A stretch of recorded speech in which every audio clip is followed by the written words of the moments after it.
जय शिवराय मित्रांनो, स्वागत आहे तुमचं नवीन एका व्हिडिओमध्ये. तर आजच्या व्हिडिओमध्ये जसं टायटल थंबनेल तुम्ही बघितलंच, आज आपण करणार आहे बिग बॉस फेम सूरज चव्हाणचं स्केच. या अगोदर आपण अंकिताचं म्हणजेच कोकण हार्टेड गर्लचं स्केच केलं होतं. त्यानंतर मी इंस्टावरती परत स्टोरी टाकली होती अजून कोणाचं बिग बॉसचं करायचं का, तर सूरज चव्हाणचं खूप लोकांनी नाव घेतलं होतं आणि तिसऱ्या नंबरवरती डीपी म्हणजे धनंजय दादाचं नाव घेतलं होतं. सो आज आपण सूरज चव्हाणचं स्केच करणार आहे. सो पहिल्यांदा मी फोटो चूज करतो, कोणता बेस्ट फोटो वाटतोय तो, आणि त्यानंतर मग ते स्केच चालू करूया करायला. चला मित्रांनो, फायनली आपण फोटो चूज केलेला आहे कोणता स्केच काढायचं ते. बाय द वे याचे फोटोज मिळत नव्हते ऍक्च्युली, त्याच्या इंस्टाग्राम पोस्ट म्हणजे आपल्या आयडी वरती पण त्याचे स्वतःचे फोटो नाहीच आहेत. त्याचे सगळे रील्स वगैरेच आहेत, फोटो खूप कमी असतील आणि खूप खाली खाली फोटो एक दोन मला भेटले, ते पण प्रॉपर नव्हते. पण त्यातला एक मी आता चूज केलाय, तुम्हाला दाखवतो कोणता आपण फोटो चूज केलाय तो. सो तुम्ही बघू शकता हा वाला फोटो आपण चूज केलाय. हा फोटो पण मला वाटतं ते बिग बॉसचं जे बॅनर वगैरे बनवतात वोटसाठी, ते लिहिले बघा वरती, वोट करा तुमच्या आवडत्या सदर कलाकाराला वगैरे वगैरे, तर त्याचा तो फोटो आहे बॅनरवरचा ऍक्च्युली. सो तो फोटो आपण घेतलाय, क्रॉप केलाय थोडासा. मी A4 साईज वरती काढणार आहे. बाकी त्याच्या इंस्टाग्राम पोस्टवरती फोटोज नाही आहेत ऍक्च्युली काढण्यासारखे किंवा बघण्यासारखे. त्यांनी सगळे रील्स वगैरेच खूप जास्त पोस्ट केलेले आहेत. एनिवेज हा फोटो आता आपण चूज केलेला आहे. ह्याचा आता स्केच काढायला चालू करूया. पहिल्यांदा आउटलाईन काढून घेऊया.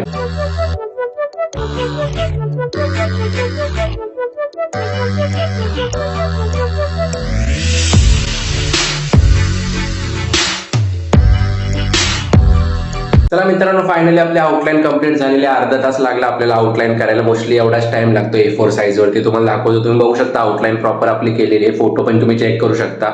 आउटलाईन मध्ये इतकं काय खास दिसत नसेल कारण ती फक्त आउटलाईन असते, त्याचे शेडिंग वगैरे खूप काम अजून बाकी असतं.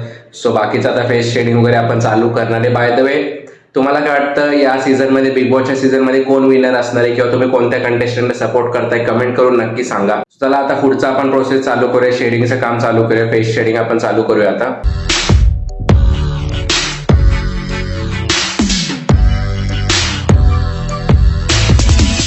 चला फायनली मित्रांनो, आपलं फेस शेडिंग कंप्लीट झालेलं आहे. जवळपास 1.5 तास लागला मला फेस शेडिंग करायला. आणि त्याचा जो फेस आहे ना ऍक्च्युली थोडासा सावळा किंवा काळा म्हणू शकतो आपण. सो जास्त शेडिंग करायला लागते. आणि आपला जो पेपर आहे ऍक्च्युली, आपण जे बुकवरती ऍक्च्युली काढतो, हे चांगल्या पेपरवरती आपण काढत नाहीये कोणते पण स्केचचे, द्यायचे नाहीत ऍक्च्युली ते. कारण ऑर्डरचे आपले स्केचचे पेपर असतात ते खूप महाग असतात, ते ज्यावरती मी काढू शकत नाही फ्रीवाले स्केच. सो तुम्ही पण जर आर्टिस्ट असेल तर तुम्हाला माहिती असेल ही गोष्ट, किंवा तुम्ही नवीन आर्टिस्ट असेल तर ही गोष्ट लक्षात ठेवा की ऑर्डरवाले स्केच चांगल्या पेपरवरती ऍक्च्युली करायचे असतात. सो जास्त मी शेडिंग तशी डार्क केली नाहीये, बऱ्यापैकी लाईट, जेवढा जमेल तेवढंच डार्क केलं. बाकी आता हेअर्स वगैरेचा पार्ट बाकी तो आता आपण चालू करूया करायला.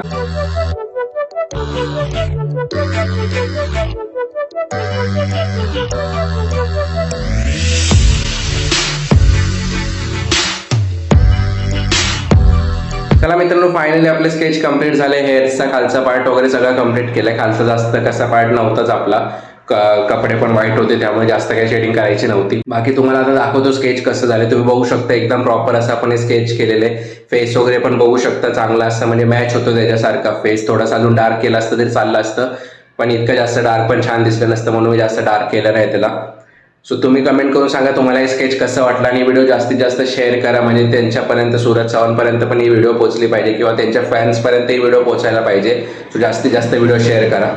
बाय द वे, आता नेक्स्ट कुणाचं स्केच करायचं, कोणत्या बिग बॉस कंटेस्टंटचं स्केच करायचं ते तुम्ही कमेंट करून सांगा, म्हणजे आपण त्यांचंच आता नेक्स्ट स्केच करू. मोस्टली मला तर वाटतं धनंजय पवारचंच नाव घेतील लोक, कारण ते तीनच म्हणजे अंकिताचं, नंतर सूरज चव्हाण, नंतर धनंजय पवार, या तिघांचे खूप लोक नाव घेत होते इंस्टाग्रामवरती स्टोरीवरती. आणि तुम्ही अंकिताचं स्केच बघितलं नसेल तर आपल्या प्रोफाईलवरती जाऊन बघू शकता, किंवा या व्हिडिओच्या एंडमध्ये ती व्हिडिओ मी तुम्हाला दाखवेल, तिकडे जाऊन तुम्ही चेक करू शकता. बाकी हे स्केच आवडलं असेल तर लाईक नक्कीच करा. आणि चॅनलवरती नवीन असेल तर सबस्क्राईब करायला विसरू नका, कारण सबस्क्रायबरचं फ्री स्केच सुद्धा मी करणार आहे, म्हणजे तुमचं सुद्धा फ्री स्केच मिळू शकतं. सो सबस्क्राईब करायला विसरू नका. चला मित्रांनो, भेटूया नेक्स्ट व्हिडिओमध्ये उद्या परत एकदा 8:30 वाजता.